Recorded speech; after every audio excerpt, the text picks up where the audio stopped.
सुंदरपुर गांव में बबलू अपनी पत्नी सुमन के साथ रहता है। बबलू ज़्यादा पढ़ा लिखा नहीं है, लेकिन उसे लोगों से अच्छे से बात करना आता है। वह गांव के सबसे धनी सेठ के खेतों में काम करते हुए अपना जीवन जी रहा होता है। अरे बबलू, आज खेतों में ज़्यादा काम है। क्या तुम एक्स्ट्रा काम कर सकते हो? मैं तुमको इसके पैसे अलग से दे दूँगा। हाँ हाँ सेठ जी, क्यों नहीं, आप तो बस हुक्म कीजिए। बबलू खेतों में काम करने लगता है, जिससे उसे घर जाने में देर हो जाती है। काम खत्म कर कर बबलू अपने घर पहुंचता है। क्या हो गया था? कहाँ पर रह गए थे? क्या घर का रास्ता भूल गए थे? अरे नहीं भाग्यवान, कोई रास्ता नहीं भूला। वो तो सेठ जी का एक्स्ट्रा काम कर रहा था, जिसके उन्होंने पैसे भी दिए हैं। काश ऐसा काम रोज मिलता रहे तो हम थोड़े अच्छे से जी सकते हैं। कोई बात नहीं, भगवान जितना दे रहा है उतना ही बहुत है। फिर दोनों खाना खाकर सो जाते हैं।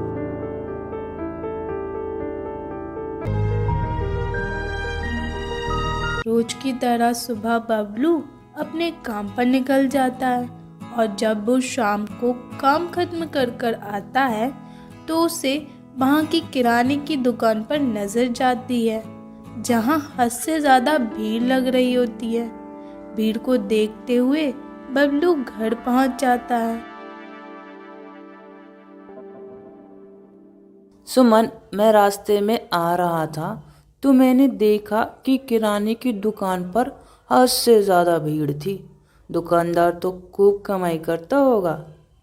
हाँ, करता ही है, क्योंकि उसकी गांव में एक लौती दुकान जो है। ए जी, क्यों ना हम भी एक दुकान खोलें? कौन सी, किराने की? नहीं नहीं, वो तो पहले से ही गांव में है। क्यों ना हम साड़ियों की दुकान खोलें? हमारे गांव में एक भी साड़ी की दुकान नहीं है। गांव की औरतें भी आए दिन शहर में जाकर साड़ियों की खरीदारी करती हैं। अगर हम यहीं पर साड़ी बेचेंगे तो हमारी खूब बिक्री होगी। साड़ियों की दुकान?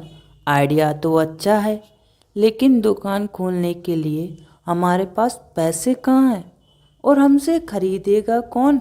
हमारा नाम तो मजदूरों में गिना जाता है। नाम से कुछ नहीं होता जी। अगर हम मेहनत करेंगे तो लोग खुद ब खुद हमारी तरफ आएंगे। तुम सही कहती हो सुमन, हम मेहनत करेंगे, और दूसरों के यहाँ मेहनत करने से अच्छा है हम हमारी दुकान में मेहनत करें। पर दुकान खोलने के लिए हमारे पास पैसे कहाँ हैं? हाँ, पैसे तो नहीं है हमारे पास, और ना ही ऐसी कोई कीमती चीज़ है जिसे गिरवी रखकर हम किसी से पैसे उधार मांग सके। पर एक आदमी है जो हमको पैसे उधार दे सकता है, और वो है मेरे सेठ जी। मैं उनका काम बड़ी ईमानदारी से करता हूँ। अगर मैं उनसे पैसे उधार मांगूंगा तो मुझे यकीन है वो ना नहीं कहेंगे। क्या सच में? तो ठीक है, तुम सुबह ही सेठ जी से पैसे मांगना। अगर उन्होंने दे दिए तो हम दोनों मिलकर दुकान में दिन रात मेहनत करेंगे। सेठ जी, मैं अपना एक छोटा सा काम शुरू करना चाहता हूँ, और इसके लिए मुझे 20-25 हज़ार रुपये उधार चाहिए। क्या आप मुझे इतने पैसे उधार दे सकते हैं? अरे बबलू, मैं बहुत खुश हूँ कि तू कुछ अलग और अपना करना चाहता है। फिक्र मत कर, मैं अभी तुझे पैसे देता हूँ। ये ले, पूरे 30 हज़ार, और तुझे जब वापस करना हो तब करना। पैसे लेकर बबलू घर चला जाता है।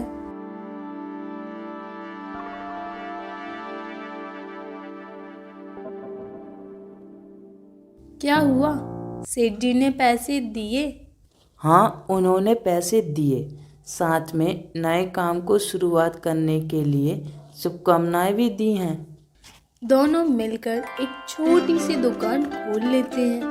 पहले दिन कोई ग्राहकी नहीं होती, दूसरे दिन भी लोग दूर से ही दुकान देखते रहे। तीसरे दिन एक महिला साड़ी खरीदने आती है। सुमन, तुम्हारी दुकान गांव में नई है, मैं फिर भी तुम्हारी दुकान से साड़ी खरीद रही हूँ, इसलिए मुझे अच्छी सी साड़ी दो। आप फिक्र मत करो, मैं आपको सबसे अच्छी साड़ी देती हूँ। सुमन उसे दुकान की सबसे अच्छी साड़ी में से एक साड़ी दे देती है। साड़ी लेकर महिला घर चली जाती है। ये क्या सुमन, पूरे दिन में केवल एक ही साड़ी बिकी है, क्या होगा हमारी दुकान का? आप चिंता ना करें, व्यापार में हर दिन एक सा न थोड़ी होता है। मुझे यकीन है हमारी दुकान गांव की नंबर 1 दुकान बनेगी। अगले दिन वही औरत गांव की और महिलाओं से बात कर रही होती है। तभी एक औरत बोलती है, अरे वाह, आपकी साड़ी तो बहुत अच्छी लग रही है, शहर से खरीदी होगी? अरे नहीं नहीं, मैंने ये साड़ी शहर से नहीं बल्कि गांव की सुमन की दुकान से खरीदी है। क्या, सुमन की दुकान से?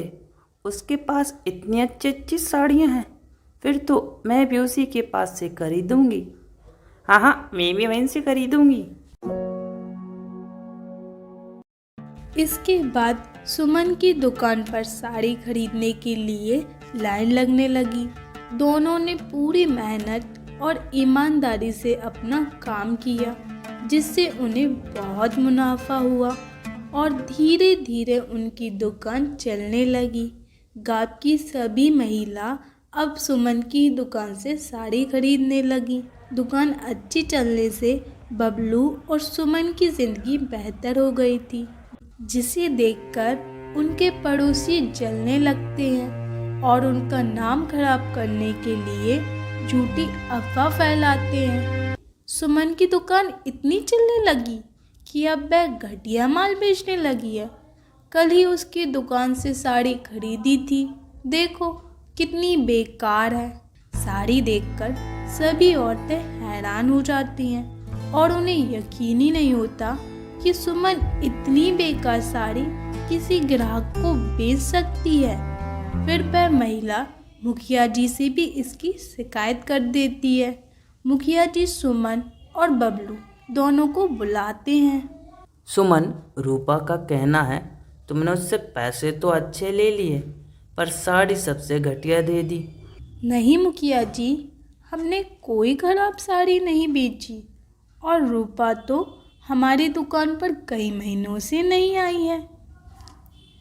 मैं आई थी लेकिन तुमको याद ही नहीं, क्योंकि तुम्हारी ग्राहकी इतनी हो रही थी कि तुमको कुछ याद ही नहीं रहता कि तुम किसको घटिया साड़ी बेची। नहीं रूपा, हमारी दुकान में एक भी खराब साड़ी नहीं है और तुम जो साड़ी मुखिया जी और बाकी सबको दिखा रही हो वह हमने अपनी दुकान में कभी नहीं रखी। मुखिया जी, आप चाहें तो हमारी दुकान की तलाशी ले सकते हैं, आपको एक भी खराब साड़ी नहीं मिलेगी। फिर मुखिया जी रूपा से सख्ती से पूछते हैं, रूपा, सच सच बताओ, क्या तुमने ये साड़ी सुमन की दुकान से खरीदी थी? मुझे माफ़ कर दीजिए मुखिया जी, हमने ये सब कुछ सुमन का नाम खराब करने के लिए किया था। तो देखा मुखिया जी आपने, जो सच्चे और ईमानदार होते हैं उनको अपनी सच्चाई साबित करने के लिए किसी भी चीज़ की ज़रूरत नहीं होती। इसके बाद सुमन और बबलू दुकान पर चले जाते हैं। सब कुछ पहले जैसा हो जाता है। अगले दिन जब बबलू दुकान पर पहुंचा तो उसने देखा कि दुकान के भीतर कुछ साड़ियां गायब हैं। उसे लगा कि उसने कहीं रख दी होंगी, लेकिन लगातार 2-3 दिन तक साड़ियां गायब होने लगी। सुमन, हर दिन 1-2 साड़ियाँ गायब हो जाती हैं, पता नहीं ये क्या माजरा है। शायद हमारी दुकान को किसी की नज़र लग गई है।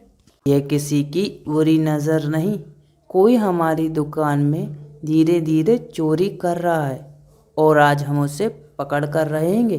चोर को रंगे हाथ पकड़ने के लिए वो दोनों आज दुकान में रुकने का फैसला करते हैं और रात होते ही वह दुकान के कोने में छिप जाते हैं। चोर चोरी करने के लिए अंदर आता है, पर सुमन और बबलू उसे पकड़ लेते हैं। वह उस आदमी को देखकर चौंक जाते हैं, क्योंकि ये भोला होता है जिसकी बहन की शादी होने वाली है। भोला, तुम कर रहे थे हमारी दुकान में चोरी? तुमको शर्म नहीं आती? मुझे माफ़ कर दो बबलू भैया, मेरी बहन की शादी है और मेरे पास पैसे नहीं हैं, इसलिए मैं यह सब मजबूरी में कर रहा था। सुमन को उसकी बात सुनकर बहुत दुख होता है। चोरी करना गलत बात है, हमें बताते तो हम तुम्हारी मदद ज़रूर करते, पर तुमने चोरी की। वादा करो अब कभी चोरी नहीं करोगे। मैं वादा करता हूँ फिर कभी चोरी नहीं करूँगा। फिर बबलू और सुमन उसे शादी के लिए पैसे देकर उसकी मदद करते हैं। देख रहे हो बबलू, इस दुकान की वजह से हम इतने काबिल बन सके कि दूसरों की मदद कर पा रहे हैं।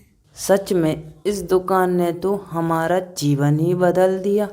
बस इसी तरह व्यापार के साथ साथ दूसरों की भलाई भी करना है, ताकि हमारी गिनती भी अच्छे कर्म करने वालों में हो।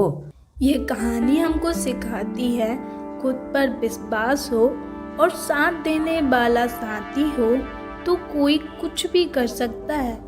जैसे बबलू ने सुमन के साथ मिलकर अपनी दुकान से किया।